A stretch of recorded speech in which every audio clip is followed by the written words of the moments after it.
Good evening and welcome to episode 4 of Watching You. I'm Jeff Scott in St. John, New Brunswick, and joining me always from Stewiacke, Nova Scotia is Jeff Gray. Good evening. How are you doing, Jeff? Doing great, Jeff. How you doing? Oh, excellent. And Watching You is doing well on the internet. We've got lots of viewers. I think you've been clocking all the viewers and the likes. It's quite amazing, and this was something that you and I talked about just as a whim. Said, hey, why don't we give it a try? And now the most recent episode 3, is over 250 views. The original episode number 1 that we did is almost 500, and we're almost at 300 with episode 2. Yeah, it is. And so anyway, I do want to thank everybody, for it is amazing to me that people take such an interest in it. And the only thing I'd ask you to do is make more comments. Give us some feedback. Oh, for sure. We'd love, right? Yeah, we'd love to hear from viewers and people who are logging on to our Facebook page, and it's great. I know we've got some big fans like Chris Medic. He's an artist. I think he's in the United States. I'm not sure where he is, but he certainly follows a lot, and he has certainly added some artwork and linked to some artwork, which is pretty cool. He's been really good, actually. He's got us on. He's sent a couple letters to Kiss Online, so we've got highlighted there a couple of times. He's taken a big interest in the show, and we will we'll show some of his art as we go forward. It's some pretty cool stuff. Oh, for sure. Yeah. Tonight's topic is we had a hard time coming up with a title for this. Yeah, so we maybe did. It'd be fun just to talk about some of the titles. I mean, I wanted to call it the Ace Frehley and Peter Criss Show, and Jeff goes, "Oh." Very, very droll. Yeah, I liked. So then we thought, Strange Ways and Getaways. Yeah, Strange Ways and Getaways, and I had Aceisms and Pete Beats and all kinds of different things. Mm-hmm. Right? Are you an acist? Well, what we're trying to get. Are you an acist? Yeah. I think what we're trying to get at tonight is a celebration of Peter Criss and Ace Frehley. For sure. And for those people that are living in the 70s and those people that are living in the 90s, then this broadcast is for you. We're not going to bash anyone. I mean, no. We like Kiss today, and I've got my tickets, and I'll be seeing Tommy and Eric on the stage doing what they do, and I'm a big fan. But I'm a bigger fan of the 70s lineup and the 90s lineup. So tonight we're just going to celebrate who Peter Criss and Ace Frehley were and what they did with the band. Yeah, I think it's great because I think it's really important to go back and take a look at that. They were so instrumental in developing, all of the things that make Kiss what they are today, and they, it's like any band right now. They could get lost in definitely get lost in the shuffle with all that's going on, mm-hmm. And they were so, and we'll get to this, but there were so many things that they were integral to creating the color and flavor of what Kiss is today. Yeah, for sure. So where do you want to start? Well, I don't know. I thought that I thought we'd start with I know you got a bunch of different things you want to cover. I've got some things I'd like to talk about somewhere tonight during our the other thing I want to talk about is that we're calling ourselves that this is now a talk show as opposed to a podcast. Yes. And it's not a podcast. Well, you outlined to me that a podcast is audio only. I believe so. I think it's certainly. I mean, this is a talk show. I think you think about what you and I are doing. We always have video. We always have audio. We have thanks to you and you look at the last episode of the Phantom. I don't know whether people realize this, but Jeff puts in a huge amount of work. Behind the scenes, I have no idea what's going to come out the other end, and then I get a big candy surprise at the end with all the stuff that he does. So There's a lot more to it than that. So the only things I'd like to add into, there's some things that Ace brings to the band musically that I'd like to talk about throughout the night, and also Peter. There's some uniqueness that they brought to the band for sure. That they're not simply the Ace Man and the Cat. The Space Ace and the Cat Man. They bring a lot more to that than just the character. But we'll get to that part of it. Yeah. But I know you have some things you want to talk about as well. Yeah, for sure. Well, I mean, as a celebration, I should have had streamers and a cake. Yeah. I think since Kiss is such a visual band, what I thought I would do is just talk about some of my favorite Kiss images. And I just kind of went through the internet and just found some very iconic images, and I just thought I'd just kind of share those and put them up on the screen, and we can talk about them. One is a great shot. It's of Ace Frehley, and he's in his Love Gun costume, and he's completely bathed in red light. It's very similar to the picture that you see on the front cover of Alive 2. But in this one, it's a little bit of a wider shot. He's holding a Les Paul, looks like a Les Paul Standard. And he's just kind of bathed in red light. And to me, it's just such an iconic picture of Ace. This is Ace in his prime. I just love the Love Gun costume. It just works so well for him.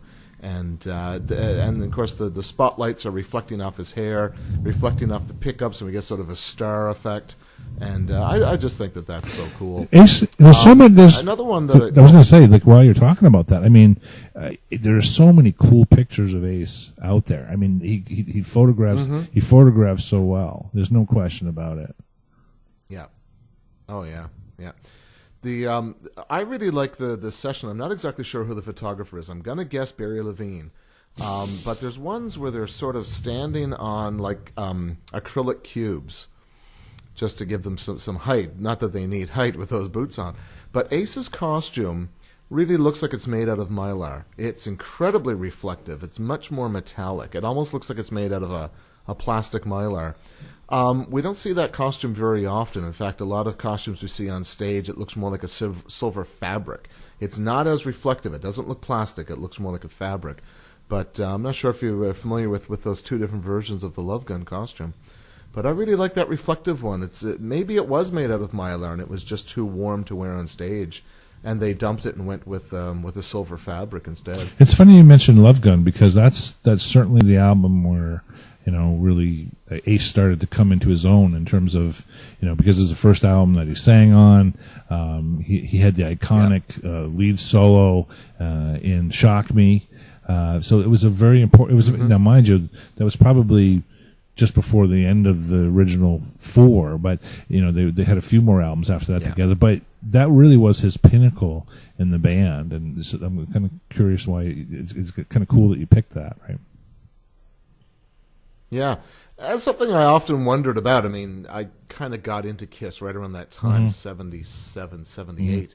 So Love Gun and Destroyer had been out. Something I wondered about is these costumes that you see on the front cover of Love Gun. And I often wonder, did they sit down and design these costumes and then give the artwork to Ken Kelly and he made a cover, and then from that they went off and made the costumes, or were the costumes made and then Ken Kelly photographed them and did his work from that? I'm going to guess, I would say more likely they had the costumes, so then Ken Kelly had a photograph and something to work from. But I often wonder if maybe these might have been partly inspired by what Ken Kelly came up with. So it's kind of like what came first, the chicken or the egg? That's a good question. I have no idea. Any pictures of Ace in the Destroyer costume on stage? This is kind of before he went Les Paul custom. He's still playing the Tobacco Sunburst Les Paul with 2 pickups in it. And again, this is just the prime of Ace. Something I never cared for were those Hotter Than Hell costumes, where Ace has that big triangular kind of I didn't mind thing that. with polka dots on it. I don't know. It wasn't really my thing. I find the Alive costume really is nothing more than a jumpsuit with some sort of like circles under the armpits, which looks a little bit uncomfortable. Like Saturn rings. His boots don't go up. Yeah, Saturn rings. The boots don't go up to the almost to the knees like the Destroyer and the Love Gun boots. They're just sort of more like shoes. They don't go much further past the ankles. So I thought that the Destroyer and the Love Gun costumes are certainly a little more developed. Obviously they had more money to R&D. So they certainly, and costume designers. I mean, the first costumes were made by Kiss. Who knows who made the Love Gun costumes? I doubt very much that Peter's mom was sewing those. Right. The first ones, according to Peter Criss. Well, yeah, but you're right. They developed. They had more money. I mean, this is always a personal choice, right? And again, it comes back to I'll always like the Alive costumes the best because that's what I saw them first in, and so that's always going to be the case. And it got more elaborate as they went along. I liked all of them though. I liked the Destroyer costumes, and I liked Hotter Than Hell, and except for Dynasty. I wasn't a big fan of Dynasty, but. Those costumes were. I've already talked about it. What was it you said in one of the last episodes? You said in one of the last episodes, every copy of Dynasty should have come with its own cape. That was the only thing I missed. I didn't have any. Yeah, I had my own cape. Like, geez, Well, you see, they weren't. If they were thinking then like they think today, they would say, you sell 4 records because one comes with a red cape, one comes with a green one, exactly. One comes with a purple, one with a blue. Yeah, exactly. Right, so you'd had to buy 4 in order to get all the different color capes. Exactly. Getting back to Ace Frehley and Peter Criss. Something that's really strange. We talked about album covers in the first episode, and we talked a lot about the A Kiss Alive album and how that picture really defined who Kiss are, and it should have been on the first or the second or even the third album, because it definitely would have sold more records, because it shows the audience what Kiss is all about. The thing I find, now that I'm looking at that, and I've seen this album now for over 30 years, and the thing that it just struck me recently is that who's front and center on that record? That was Ace Frehley. And Peter Criss, Peter Criss in the back, right? Yeah, but something like in theatrical terms, downstage is that area closest to the audience, and then upstage is the area furthest away. And Ace Frehley not only is center stage, but he's further downstage. I mean, his boots are further downstage. Paul Stanley is almost a little bit behind Ace Frehley, and Paul is where Ace normally would be. I'm surprised that they went with that shot. Now, of course, this is when all 4 members were equal members of the band. Today, that wouldn't happen. You wouldn't have that picture with Tom front and center. But I like that. It almost looks, if you didn't know the band, if you're buying Kiss Alive for the first time, you didn't know anything about the band, you'd never seen videos or anything, which very few people did back in the 70s, you would almost think that Ace Frehley might have been, say, the lead singer, the key songwriter, maybe the leader of the band.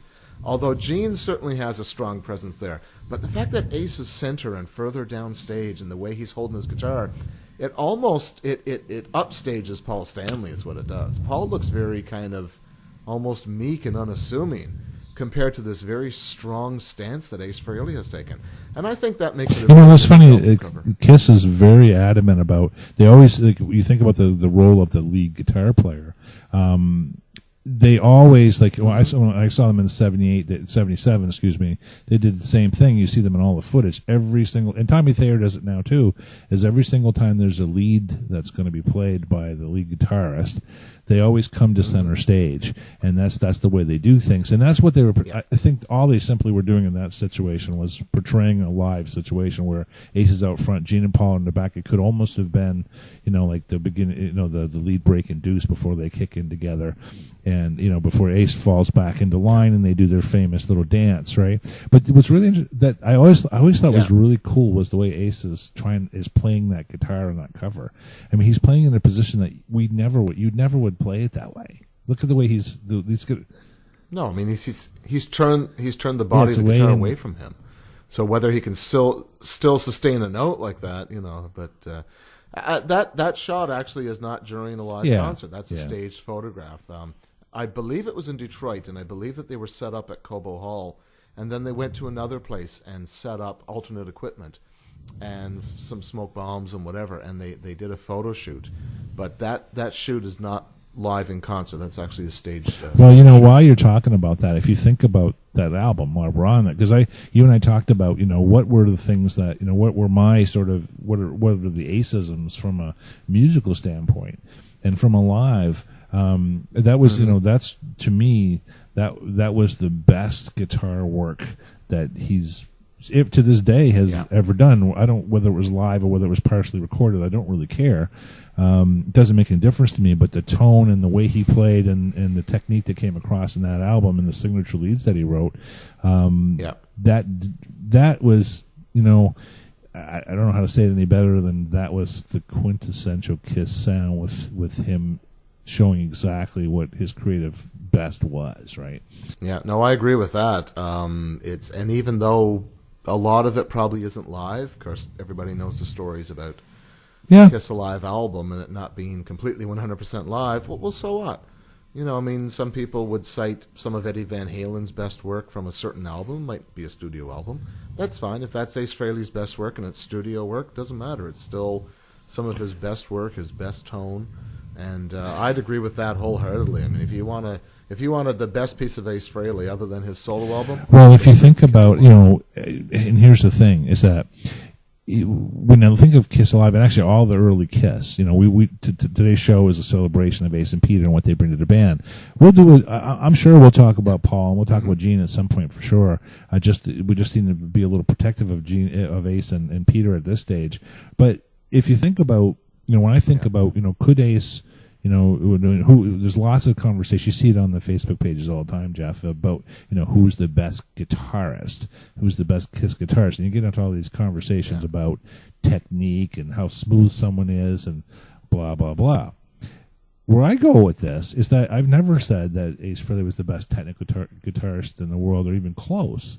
But what he was extremely good at was writing pieces that fit, guitar pieces. Like if you think about, all the, if you go back to all the original, say, albums right up into even Dynasty, if you were to take, you think of something called, what we call a signature lead, right? So, like for instance, for outside of Kiss, a signature lead would be like the lead guitar in Stairway to Heaven. If you don't play it that way, people look at it and say, well, there's something wrong here. It becomes a melody within the song, okay, that you expect to be there. So if you think back to all the original Kiss albums, think about all those songs and think about how many signature leads he wrote. How many of those leads have to be played that way, or the song doesn't sound right? There's so many of them that are like that. Yeah. If you think of Deuce, Firehouse, you think of Shock Me, you think of, there's so many examples of, you highlighted, Lover All I Can last time. All these leads have to be played that way, and if they're not played that way, it's not the right song. So if you want to compare guitarists, and I'll throw my little thing out there, is okay, let's compare all the Ace Frehley Kiss songs and how many of those leads are signature leads versus everybody else. If you took 20 of his leads, you'd probably say, you know what, 19 or 20 of those have to be there. If you took 20 leads from some other guitarist that played with Kiss, how many of them needed to be there? You'd probably find 3, maybe 4, maybe 5 at most. They're technique leads. So anyway, that's why they were so special. You made a good point there in talking about how he created leads that fit the music, and you also made reference to Lover All I Can, which is one of my favorite leads. When we did the guitar show, I played some samples of that. That's the perfect example of what you're talking about, because if you've heard the Wicked Lester recording of Lover All I Can, it's actually a flute solo. Okay. I don't know, maybe they're trying to sound like Jethro Tull. Yeah, but the solo is played on a flute. And then, they took that song to Kiss and did it on Dress to Kill. The way Ace plays that solo, he's not just playing around in one particular key. He's actually changing keys as the rhythm guitar changes chords, which is very unique. We rarely come across, as a lead guitar player, I rarely come across something like that. So if you're not sure what we're talking about, maybe just throw on Lover All I Can when you get your Dress to Kill CDs or records out, and listen to the rhythm guitar, how that rhythm guitar pattern is. Then listen to the front half of that solo and how he's following that rhythm guitar pattern. He's actually changing keys with the rhythm guitar, and I find that incredibly unique. It's probably some of his. Well, it's also the very thing that if you go, we were talking about Kiss Alive a little while ago, and for me, the devil's in the details. So if you listen to that album, there's lots of subtlety in the lead guitar playing, tone, vibrato, little rolls that he does all over the place. And as the band went along, or as he started to get less and less interested in the band or became less capable, that's why I say he can't play the same way anymore. You listen to him trying to play the same thing later, he just plays the technique. He plays in the areas. He doesn't pay attention to the details like he used to. The details, the little rolls, the tones. He's just playing he's playing some of the notes, and not as well, and certainly not with the. There's some really intricate. If you really listen close to Kiss Alive, there's really intricate little rolls and details that at first glance seems very simple, but it's not. And that's what that to me is an Aceism, right? And there's a lot of physical factors into it as well. I mean, you have to consider how old he was when they did Kiss Alive. I think he was an incredibly talented guitar player. You're going to have to add 35, almost 40 years to that. Plus, age is a factor. Yes, substance is a big factor. Just your own. I think just your own personality and attitude toward it. I've played this stuff for 40 years. Do I really, really care if I nail that little pull-off and hammer-on exactly the way I did it on Kiss Alive? I mean, I don't know. I can't speak for Ace Frehley, but you have to take into consideration all of those factors, the age and the time since then. I mean, well, it's not only that. It's also I know you've heard this before, where you've heard Ace talk, and I think we talked about it on one of the previous talk shows that we did. We talked about how he was encouraged to perform, and that he'd come off stage and thought he did an awful job because he wasn't actually hitting the notes, but because of the way he was moving or exaggerating poses, I think that everybody said he played awesome. But really what he was that's what he started to lose out on, was that for the sake of performance was the lack of detail in the guitar playing. Okay? And it really changed things. And but that was, though, it's like he sounded very much like the Jimmy Pages of the time. You could see where his influences came from. Oh, for sure. And just to throw something else into the mix there, and I don't want to get stuck on Kiss Alive all night, but Eddie Kramer, there's your, whether he pushed Ace to be the best he could be, or whether Ace just loved working with Eddie Kramer and it brought out his best, because they did their first demo with Eddie Kramer in the same studio that Jimi Hendrix worked in, Electric Ladyland. They did, or maybe I got that wrong, Electric Ladyland's in New York, or is it in L.A.? I don't know.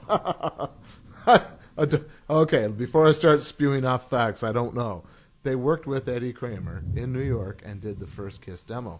When it came time to make their first Kiss record, Ace was a little confused, and he said, why are we working with Richie Weiss and Kenny Kerner when we could work with Eddie Kramer? And they did 3 albums before they went back to Eddie Kramer. So I think that Ace probably just felt good having Eddie Kramer there. Maybe Eddie Kramer brought out the best in Ace. It's hard to say. It's just another factor to throw in. So I'll leave it there. The only thing I'd say is I made a few notes, Jeff, in terms of some things I thought. If you want to hear what I'm talking about, you go back, you go listen to the lead break on Live and Hotter Than Hell, and listen for the vibrato that he does there. Go to Firehouse and listen to the lead technique and that lead guitar. Very unique Aceism there with it's hard with the almost a chicken clucking peck that's really hard to duplicate. It gets to sound like him.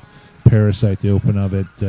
If you ever get a chance to maybe show some technique of his right hand, it's really different than anybody else that you see out there. He makes a fist and plays. It's very unusual for a rock guitar player to do that. What else? Something else I've noticed Ace does. I don't know if you can see this or not, but sometimes when he's playing, see where my thumb is? Normally my thumb would be behind the guitar. Sometimes his thumb actually comes down under. We have to. Especially when he's way down. You'll sometimes see his thumb.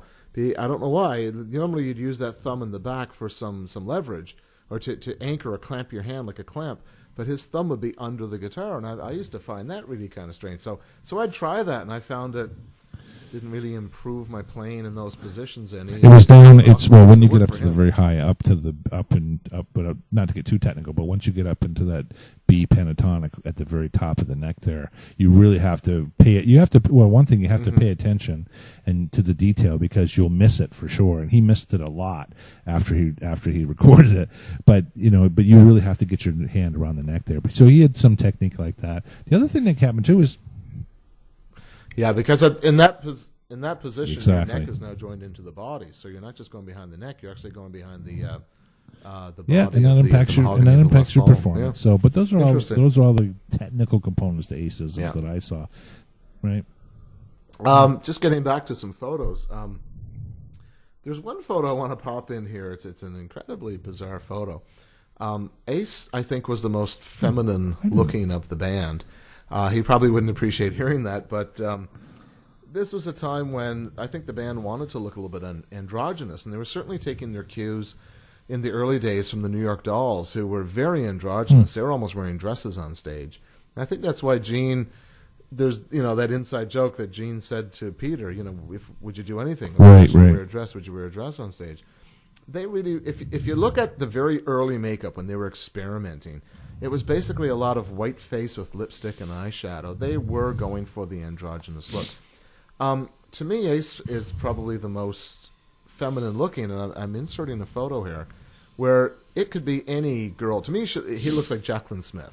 The wavy hair, very feminine face, very thick, full lips. And I don't know, I'll put this out there because I couldn't find anything on the internet about this at all. But I remember when I was a kid, there was this kind of rumor going around that Ace Frehley was not a man. Really? He actually was a woman. They had a woman in the band, and she was this incredibly great guitar player. And they called her Ace because she had a woman's name, like Brenda or Linda Never heard or that. Diane or something like that. So they gave her the nickname. They gave her the nickname Ace, so that no one really knew it was a woman on stage. Did you? Ever I never hear heard anything like that actually, and I would also dispute. I always found Paul looked more feminine than Ace ever did. Well, Paul's nickname was he. I don't know. I just thought I think that was also the persona too. Like Paul's persona was, Well, he certainly acted that on stage. Yeah. No, I just find certain photographs of Ace, the way he's photographed, especially with his hair very long and wavy, I found he could be very incredibly feminine in the photograph and very androgynous. So I just found that kind of interesting. Just to wrap up some of the photos that I have here. One of the ones that it's not so much a photo, and it's just a piece of artwork.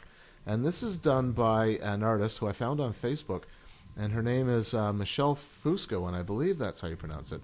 And she has done some incredible artwork, which has given me an idea for an episode further down the road where we would kind of look at how people tribute Kiss. Maybe the tribute bands, all the artists. There's a sculptor who's on Facebook who's done some incredible sculpting, and it's almost lifelike.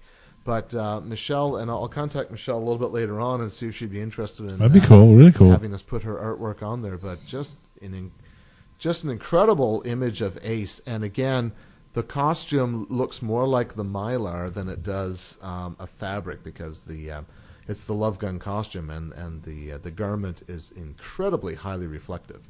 Like I say, it looks more like a plastic than say a fabric, and really cool. A little ace, like an ace of spades or an ace of hearts, just kind of poking out from behind the lapel. Yeah, just a great piece of artwork. Those are just some of the images of Ace that I just find incredibly some of the best images, and I just think that if you're going to celebrate Ace, I just they are such a visual band. I just have my favorite images of Ace that really portray who he was and the way he looked. Well, everybody has their favorite member of the band, well. and I always found he looked the coolest actually. I don't know why, but that's a personal preference. Yeah. But I always find he always looked the coolest in the band in most circumstances, and I always related to him the most. I don't know. I'd probably say early on. It's funny, I say that now, but when I first started to like Kiss, it was back in 1977, 1976. I was just learning how to play guitar, so I related to Paul Stanley a lot more at that time because he was a rhythm player. So I kind of I wanted to be a rhythm player first, and so Paul Stanley was my guy, and then I graduated, but I aspired to be Ace Frehley. But he always looked he always had the coolest pictures. Like I love that live picture. There's some pictures of them. There's some really cool pictures of. You did a great. I hope we can see that one sometime. You did a great painting of him at school or something like that. Yeah, well, there's a picture of him. I thought you were thinking of something else. You mentioned it earlier, but no, there is a mural that I did on my classroom wall. I teach high school. I teach high school art. So when I get bored, I just paint walls. So I've got this picture of Ace in his destroyer costume with some smoke billowing out of the Les Paul. And it's it's great. It's quite tall. It's taller than I am. It's quite a big mural. I thought you were referring to. I do have something on a little canvas board. It's just some comic book based on that Psycho Circus comic series that came out around 97, 98. But I thought you might have been referring to that. Anyway, I'll insert it anyway so people can take a look at that. But I'm a bit of an artist myself, and Kiss certainly has given me some excellent source and inspiration for doing some artwork. I painted some jackets and. We're back to the topic of the first. We called it a podcast. Then, what was the difference between a Kiss fan, a Kiss geek, and a Kiss freak, right? And Well, no, I know we already did. We answered it, I but can there's answer another answer. See, I have one. Like I said, I still have. Yeah. I went and found. I almost wore it tonight, but I chose not to. I have my one piece of merch that I have, and it's a T-shirt, and that's it. And then here you are. You've got murals you've painted, and you've got dolls, and you've got the whole. There you go. You got your Kiss glass, right? I'm sure you have your Kiss undies on. Yeah. It's funny. I was out on a photo shoot with some friends, and we came upon this little novelty store, and they said, "Look, they got Kiss merchandise." I mean, this was $16 in Canada. I mean, I never would have bought it. It's falling apart. It's a piece of junk. But just because, it was just sort of the way that when people hear Kiss or think about Kiss, they just think of me first. When the concert was announced here in St. John, everyone on Facebook is like, I guess you've heard, you're going. Did you get your tickets? I mean, I'm still hearing it every day. Someone at work will stop me and say, Kiss is coming. Did you get your tickets? People just immediately okay. So I have a story to tell because of this. And I think, I don't know if it was last year or the year before, you got me an April Fool's joke when you had circulated a picture of you and Ace Frehley, and you know what? And I was so pissed off at you after that because I got this Facebook picture that you had sent out saying you get this whole elaborate story about how you went down and took photos of him and a picture of him. And I thought, my God! I told my wife and everything. This is the happiest I've ever been. I'm so happy for Jeff Scott because he's such a fan. And I said, you know what? I said to her, if I had tickets to a Kiss concert and he didn't, I would give them to him. He's that big a fan. It means more. It means more to me. And then you told me the truth about that picture, and I had to take that all back because I was so happy for you because you're such a Kiss geek and a Kiss freak that I wanted you to have that, right? But well, thank you. Well, I mean, that's the nature of April Fools. I think if I fooled you, the biggest of all my Facebook I was happy for you. Yeah, that was worth all the photoshopping. Yeah, I thought when I mentioned favorite Ace moment, I thought that you for sure you can't. would do this one. Okay, here's my impersonation of Ace. Okay, here's what I thought you would pick. You'd pick this one. Playing acoustic guitar was a nightmare. You know why that was so funny to me because you and I both saw that at the same. It was on the video for the MTV, right? Exactly. It was an inside joke. And it was like because it's right because you could see like the things that he tries to do on the guitar are a nightmare on acoustic. All that bend unless you put really light strings on the guitar. So you took one of mine. So that's what I was going to say was that moment, but it's true, right? Thank you. I thought you didn't pick that one. That's why I mentioned it. Okay, go ahead. I was picking something, a little bit, different. Like for me, my greatest moment. You said you wanted something humorous. I know. The one was it Tom Snyder? It was the Tom Snyder interview when he was drunk, and his laugh. I mean, you stole the other one I was going to go ahead. Yeah, fair enough. Okay, good. What's good for the goose is good for the gander, right? So but that's to me that was a really cool moment because it showed us so many different things in one time. It showed the potential for disruption in the band. You could tell. I mean, Gene's face was like looking right through him, but Ace was like, this is so much fun. Look at Gene and Paul. Look at Gene and Paul during that. Paul he's no really makeup could hide what they were thinking. Yeah. And Tom Snyder, I know, and the makeup doesn't hide it. You can read Paul. He doesn't have a poker face at all. But at one point in time, and Tom Snyder's having a good time with him. But at one point in time, you can hear between the chuckles, you can hear Tom quite seriously say, "Gene, call him off." He really felt like Ace was getting way too carried away. Really? For a television show. I didn't notice that. Yeah, you can hear it. I don't know if the camera's on Tom at that moment, but he says, "Gene, will you call him off?" And I think the camera was on him, and you could see it in his eyes or hear it in his voice. But he's really, it's like, okay, this guy is starting to get a little bit too weird. Yeah, but Snyder was egging him on big time. This guy is great. This guy's a character. You know, he was really egging him on. And you could tell they weren't having it right. But his laugh was like, to me, Ace Frehley's laugh, and everybody's soul comes out in their laugh. And I would just love to hear him. Just that, you can see he'd be a guy, and you can see why he'd get in trouble with alcohol and things like that, because he'd be so much fun to do that with. And just have a great time. But, some people drink and they become stupid. And I thought Ace was being kind of clever. Because Tom Snyder says, Gene, the bass player. And Ace hung on to that because he didn't get to Ace for another 3 or 4 minutes. He's going through all the different players. And you realize that Ace is closest to Tom. And he says, Ace, you're the lead player. He says, no, I'm the trout player. Bass player. And he's making fun of the fact that Tom had said the bass player. And then later on, Tom Snyder says, okay, and you're the lead player. He says it a second time. And this is when Ace, and I mean, he's a good actor. He's having a good time, but he puts on the most serious face. He says, that's right, I'm a plumber. He cracks up. And I think, good for you. To here's this national CBC host he cracks who's himself been on up. TV longer than Ace has been a guitar player. To come, and what does Tom do? Tom puts himself right in it. He says, "Oh, really? Because I got this piece of pipe backstage. I'd like for you to take a look at or do some work on." Ace, without missing a beat, he's right in there. Tell me about it, and he just loses it. He falls backward laughing. He's clapping his hands.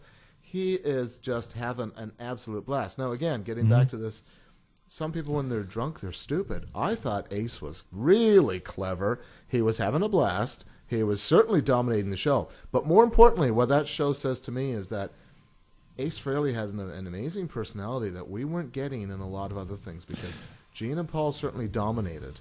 Not that they did a lot of that. Well, they couldn't control him. But I think Gene and Paul did dominate. And this was a time when Ace thought, this is about me. I mean, any comment you'll see online about that, Ace steals the show. Almost every person says the same thing. Ace steals the show. And he did steal the show.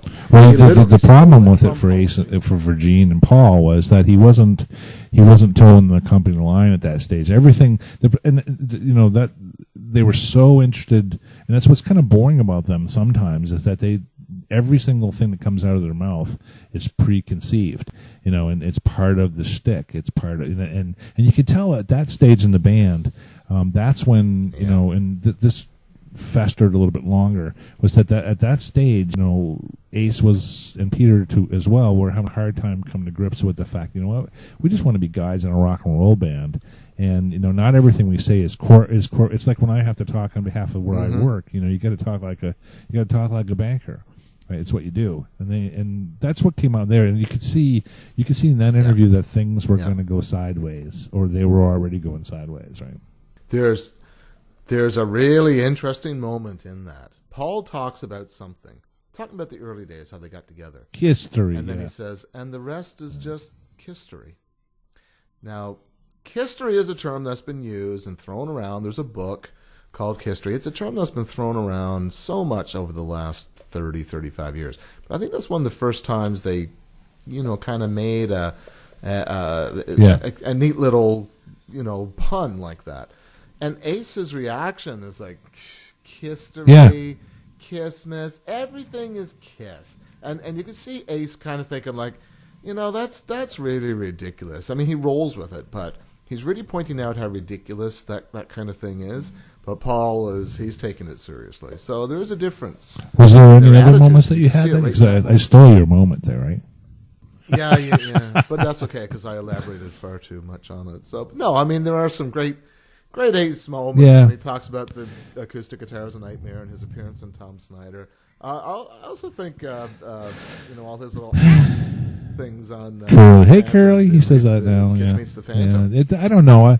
I don't know. I think. I guess what I'd say about Ace Sense of the Celebration is, all I can tell you is that at some point when the albums were coming out, when I knew the new Kiss album was coming out, my favorite thing to look for was the next fantastic Ace Frehley lead guitar part. And I would wait for that. I'd look for it in the albums, and they all had them. Yeah. And especially later. Well, that was even later. So or an Ace Frehley song. You know when you got the record, and the first thing you did was you kind of looked at the little paper label in the middle, right? And you'd get your list of songs, but that's where you know who sang the songs. You didn't get that from the outside label. You got it from the inside, so you're kind of looking down through, right? You see like Simmons, Stanley, Simmons, Stanley, Simmons, Frehley, Simmons, Stanley, Criss. So as I said before, it's kind of like you were talking about Peter when you said that, and for me, one of the things I thought about when I was thinking about the show was the increase in Ace's influence from a songwriting perspective as the band went along until they split. And because we think of the amount of, once they did Shock Me, I mean, he always had some songwriting credits, but once he did Shock Me, I'm trying to think now on Dynasty he had more than one, and on Unmasked he had. Yes. You want to know what's interesting? On Dynasty, Ace has either equal to or more than Paul, because he has 3 on Dynasty, and I think Paul. It was Gene. He has more than. Someone pointed that out recently, that Ace actually matches Paul on the Dynasty record. Gene has more, I believe. Well, you got "I Was Made for Loving You," "Magic Touch," "Sure Know Something." I don't think there's anything else by Paul on that. No, you're right. No, it was Dynasty. It was Dynasty. There's one album where Ace matches Paul. Yeah, it is Dynasty, and you think. And I think it's Dynasty. You go to Unmasked, and then you go. But he stayed. No matter what. We often talk about how Kiss changed over the years. Like they tried to, go with the times. Like the Dynasty, certainly changed, and Unmasked was very poppy. But Ace's guitar writing never changed. Like he stayed true to the rock and roll feel always, right? And even if you think of The Elder, we're going to get to that at some point. But the song he wrote for that is, he still stayed the course. I think he had the clearest vision about what was going to make the band successful. The band just didn't know it. Yeah. Mentioning Unmasked, I know Ace has 3 on Unmasked. That's right. We have Torpedo Girl, Talk to Me, and Two Sides of the Coin.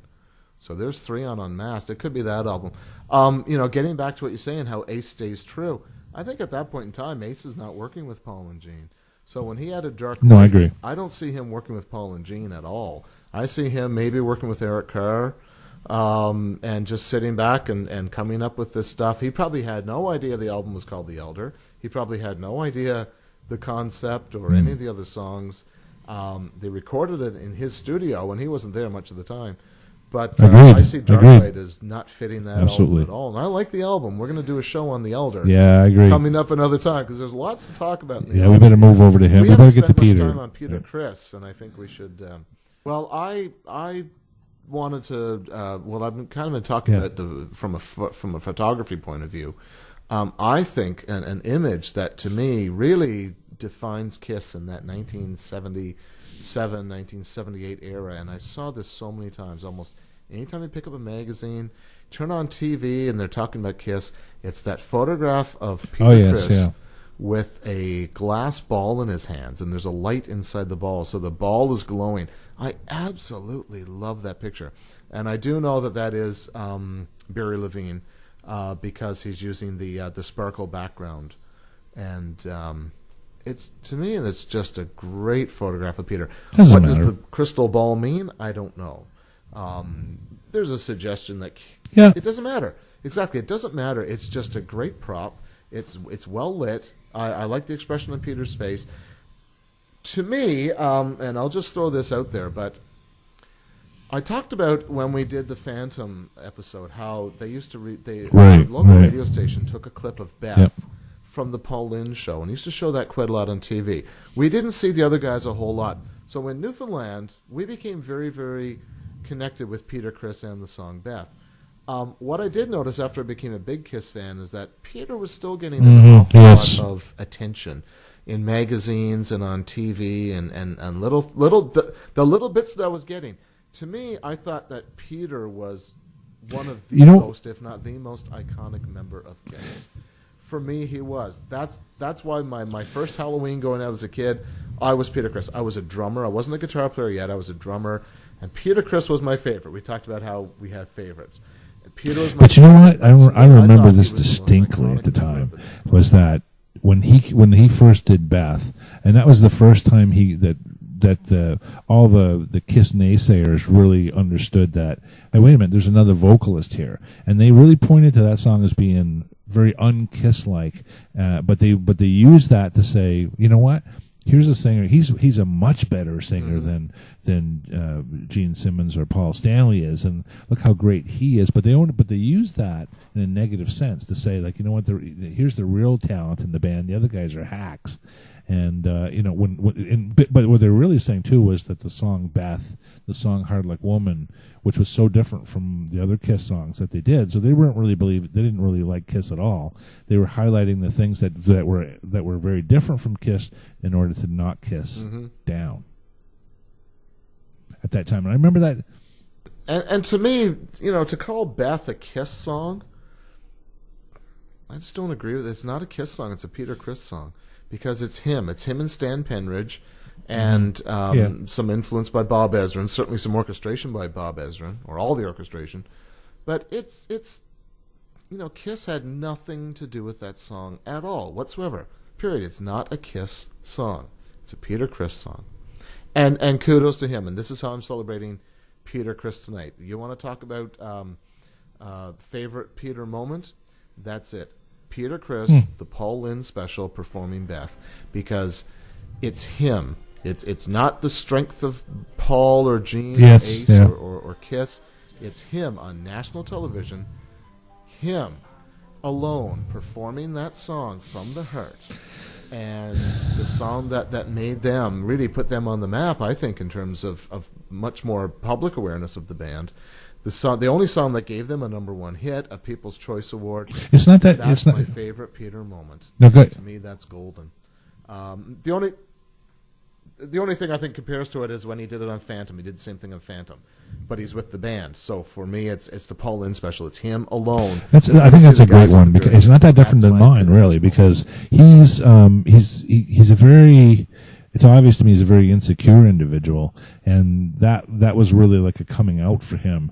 The Paul Lynde special, as you've stated. My moment is when you can see is the interview they did with him with the band in 1996 reunion on the Intrepid, and there's some film on that you and I were looking at, and it just was when he came back to the band. You can see how happy Peter Criss was to be back as part of the gang, and he was beaming. He didn't, I remember there's one clip. Hope we can show it where they're talking. He's not even saying anything. He's just standing there chomping his gum, and oh my God, man, stop chewing the gum. But anyway, he's chomping. He's always chewing gum. You can see Gene Simmons's hand on his shoulder.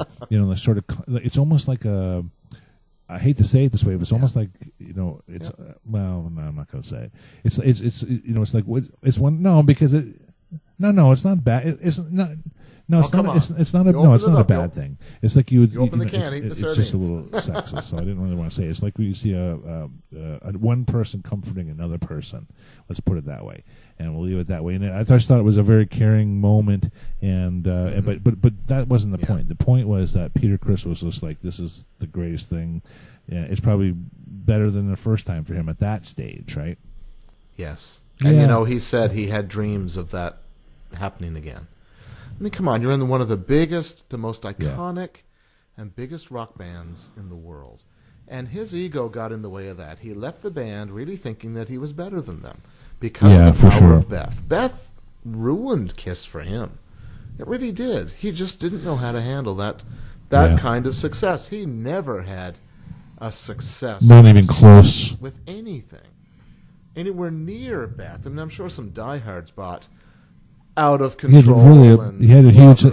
He proved that he had a real lack of judgment when it came to what was palatable or marketable for sure. He may have liked what he did, but it certainly wasn't marketable. And no, I'm reading his book right now. I know I'm slow getting into it. I got it for Christmas, but I just find little bits of time, and so I'm going to sit down and read a chapter or two. And he really was unhappy with being Peter Criss, and he often says Peter Criskola, and he'll say there were moments when this happened, and he said I felt like Peter Criskola again. Being Peter Criss, being the Catman, was not really him, and I think being a rock star and all the pressure and the cocaine and the girls, that really didn't make him happy. So there was times when he found that he wasn't Peter Criss, he was being Peter Criskola, and those were the moments that made him really happy. What surprises me is that he didn't go out as a solo. Yeah, he had to leverage the Kiss brand for sure. I was going to add another Peter Criss moment, and it goes right back to the reunion. But let's go pre-reunion. Okay, think of the song Beth on Kiss Unplugged. Think about the line where the very end of the song. He says, "'Cause me and the boys will be playing all night." What does he do? He raises his hands. He gestures to Gene on his right and Paul and Ace on his left. "'Cause me and the boys will be playing." At that moment, the audience went absolutely crazy. That's a great moment for Peter Criss. However, let's get back to what you were saying about Gene Simmons. And I've got a theory on what you were saying. If you look at Gene's face, because the camera's right on Gene, Gene looks into the audience. Yeah. And the look on his face almost says, "Wow, I never realized until this moment what Peter Criss and Ace Frehley and the 4 original members mean to these die-hard Kiss fans." And there's a chill, there's a moment, it's a strong, chilling moment, but you see the look in Gene's eyes. And I knew it. When I saw that video back in '96, I said to myself, I heard something. Thinking of something, and I bet I know. Oh, you said it.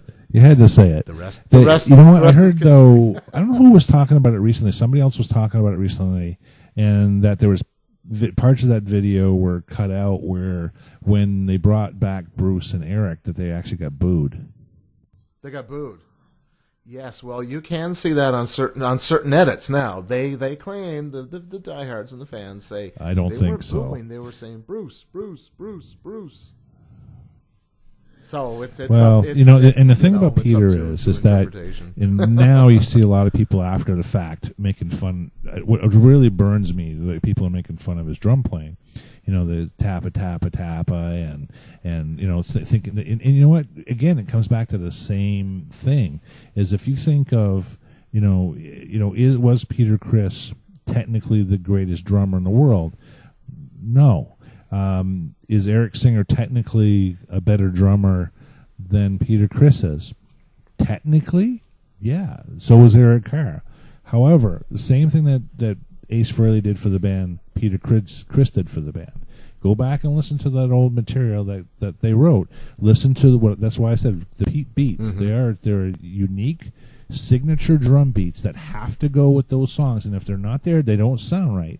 And I had some examples of that. Like if you took "Got to Choose," for instance. There's many examples. Yeah. A song like "Ladies in Waiting" is another prime example of that. You can play that song in a straightforward way, but he always played these little signature beats in that. I was going to say Firehouse Live. There's always these things you could play straightforward that he puts all kinds of, and that comes from his roots and his background. Hotter, even the little triplets in "Hotter Than Hell," the little bass drum triplets in "Hotter Than Hell" are different. Strange ways. One of the things I always, as a drummer, I kind of lack the vocabulary to describe this, but in the song "Deuce," I'd call it, I don't know, maybe it's a backbeat. I don't even know how to define a backbeat, even though I play drums. But there's this thing going on in Deuce, where it's like a tut tut tut. Yes. Tut tut tut. He had these little three sort of taps on the snare drum, and to me that's very. I don't know if it's necessary to the song, but it's part of the song. I've really heard a lot of drummers do it's that. part of the song, but it's if you want to hear. But I like it. If you want to, it is well, now. of course you would. That's a signature beat, right? And if you look at, actually, if you listen to the reunion tour when he played Deuce live. He didn't play. He played that beat, but there were other roles in that song that he completely left out because he didn't have the capability to do it anymore. And I missed it completely in the song.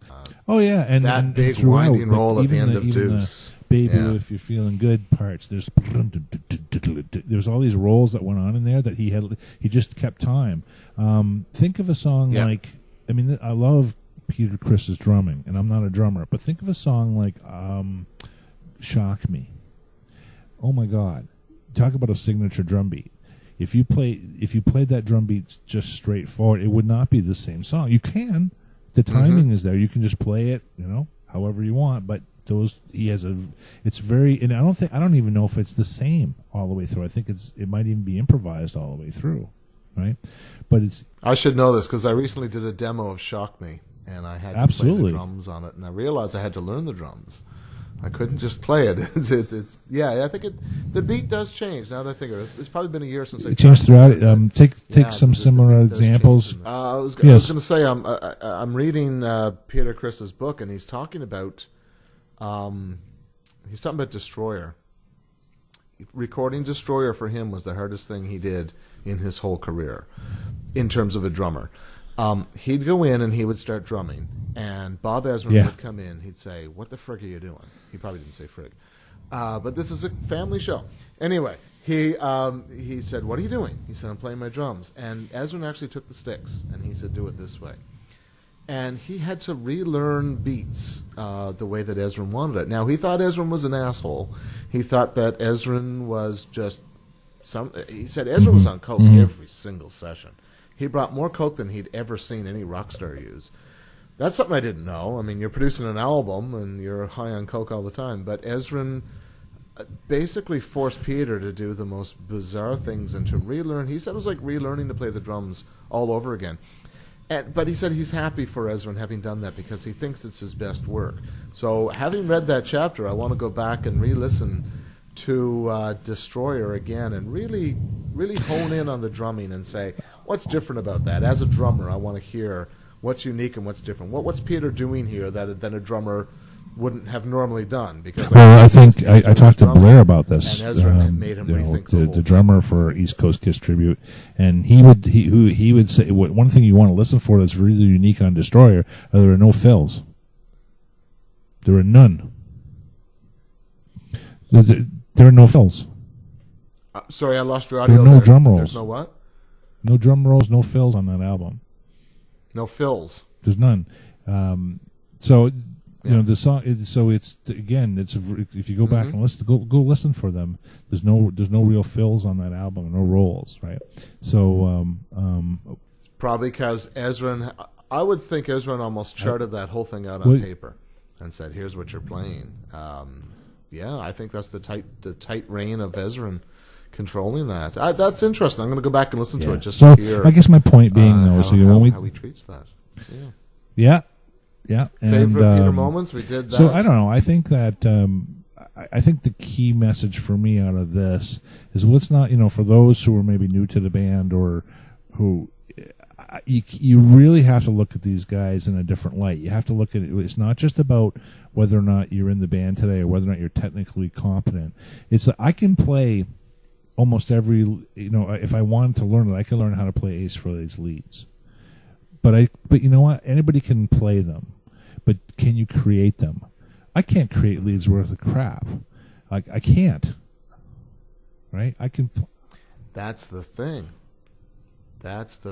He created those leads, and they're great signature and some would say, leads. well, they're all on these same scales, all that kind of stuff. Leads. But the genius is taking those things, those simple things, and making them sound different and making them sound signature to all those songs. Same thing with Peter's drums. I would say the same thing. That's why I love both of them so much. There's things I love about Paul and Gene as well, but that's what I love about those two guys is their creativity and on their instruments and in their songwriting that they brought to the band. Just something I wanted to touch on briefly, and I don't want to get too long-winded on this, but it's just sort of not so much a thought, but sort of a paradigm shift. If you've heard of the concept of a paradigm shift, something that some people are really hung up and caught up on these days is this whole, Peter versus Eric Singer and Ace versus Tommy Thayer. There are some real diehards out there who really want to see the original band back together. Personally, I don't think it's going to happen, and I know that your approach or attitude towards that is that you probably don't even want to see it happen because it's not going to be the magic that it was before. For me, I think that any person who has a problem with the new Kiss, with the Tommy and the Eric lineup, someone might say, oh, you're living in the past, you're living in the 70s. My paradigm shift on that is, what's wrong with that? What's wrong with living in the 70s? If that's what Kiss is for you, then by all means, do not listen to any records past the solo albums or maybe Dynasty. Take out your original records, take out your Kiss Alive, and play them. Take out your VHS copy of Kiss Meets the Phantom, or YouTube the Paul Lynde special, and just immerse yourself in that magical era. And I think the approach I wanted to have tonight was to celebrate an era. It's an era that's gone by, just like the 70s. You could sit back and talk about the 70s all night, and what a great memory for me is my childhood. But, the Kiss of the 70s, that's an era that's gone by. It happened. It was wonderful. It was amazing. It'll never happen again. So if you want to celebrate that and get stuck in the 70s, to me, that's no problem. And if you don't like the new Kiss, you don't have to listen to the records. You don't have to go to see the concerts. You can just kind of live in the 70s. And if that's what Kiss is for you, then so be it. And as long as you have that paradigm, Ace Frehley and Peter Criss will always be in the band. But anyway, I guess I'm with you on that one, Jeff, in the sense that, the diehards, I don't know, it just isn't worth it. It isn't worth going out. Why would it's all about opinion. Everybody's opinion is valid. Doesn't matter. Everybody's got an opinion, and just like the guys on three sides of the coin, we're not experts, and what we say is not to be taken as the truth or the gospel. It's just our opinion. Everybody's got one, and everyone has different feelings for the band. And in maybe in 30 seconds or less, I'll just give you my perspective on that. Am I a fan of Monster? No. Am I a fan of Sonic Boom? I've listened to it. There's a few tracks on there I really liked. Will I go see the new Kiss? Yes, I will, because it is Paul, it is Gene. There are two people wearing Icons makeup, which I think should be different. So it's half of Kiss, and it's sort of half a tribute act. And I've seen some tribute acts and had a wonderful time. It's the spirit of Kiss. It's the music of Kiss. So what if it wasn't them? I had an excellent time. I had an excellent concert. So will I go see the new Kiss? Of course I will. Now, if they were only going to do material from Sonic Boom and Monster, no, I don't think I'd be paying my $97.50 to see that. I'm paying my $97.50 because I know I'm going to get my Black Diamond, my Love Gun, my Shock Me, which that's another debate altogether, so that's another show. But I know I'm going to get my classic Kiss, and I talked earlier about that paradigm of how you can live in the 70s, and as long as you're living in the 70s, Ace and Peter will never leave the band, and that just defines me partly.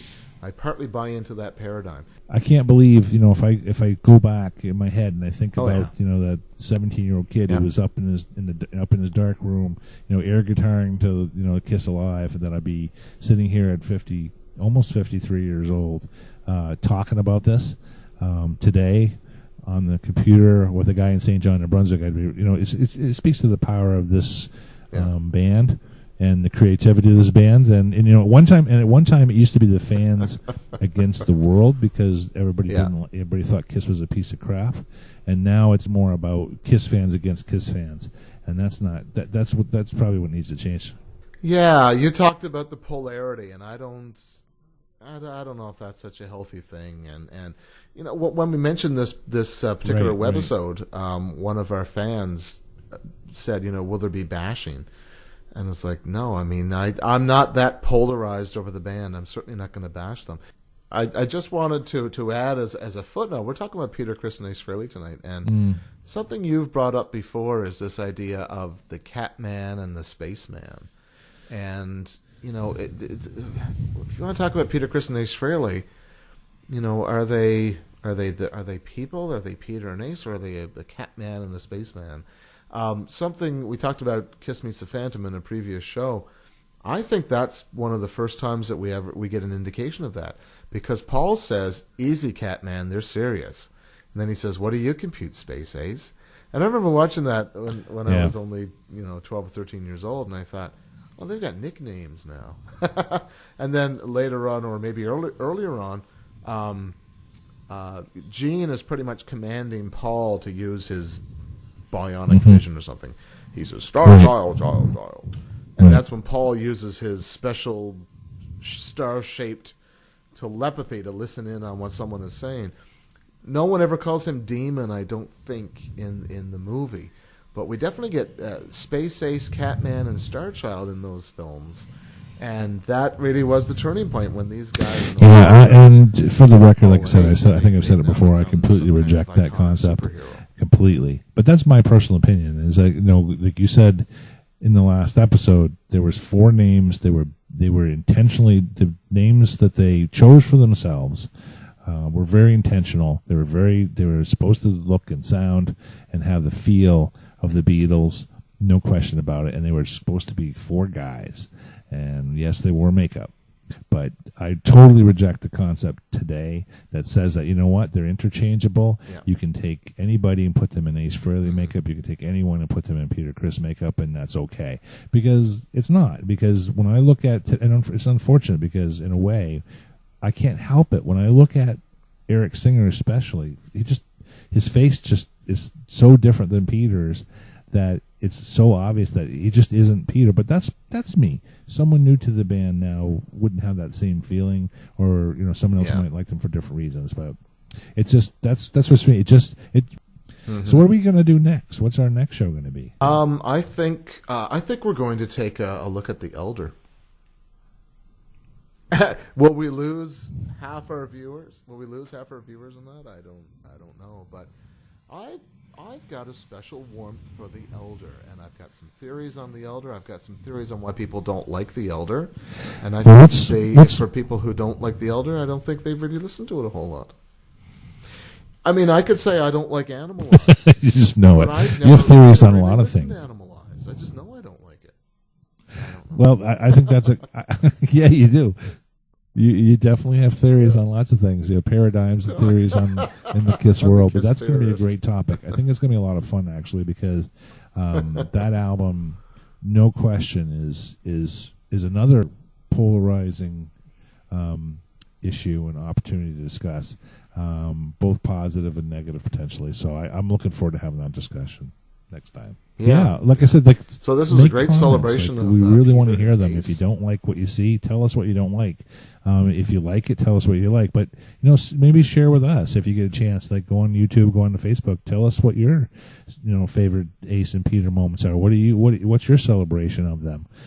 We'd really like to hear it. Anyway, this is a lot of fun for us, but it's twice as much fun when the people who are watching or listening take part in. I really like engaging with people on this topic, so please engage with us. We have 2 more things to celebrate this week.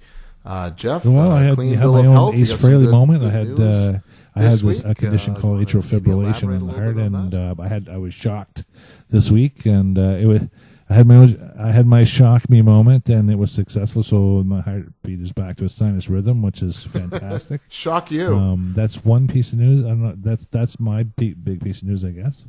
That's great. And the second thing, the day that this airs, Jeff Gray will be having his 53rd or 54th birthday. Which one is it? Oh no! You're saying it's 53rd. So. Happy birthday to you. Happy birthday to you. Happy birthday. Happy birthday.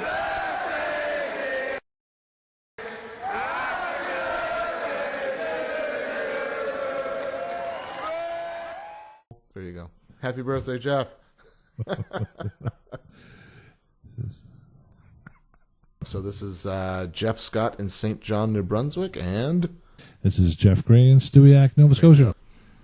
Watching you.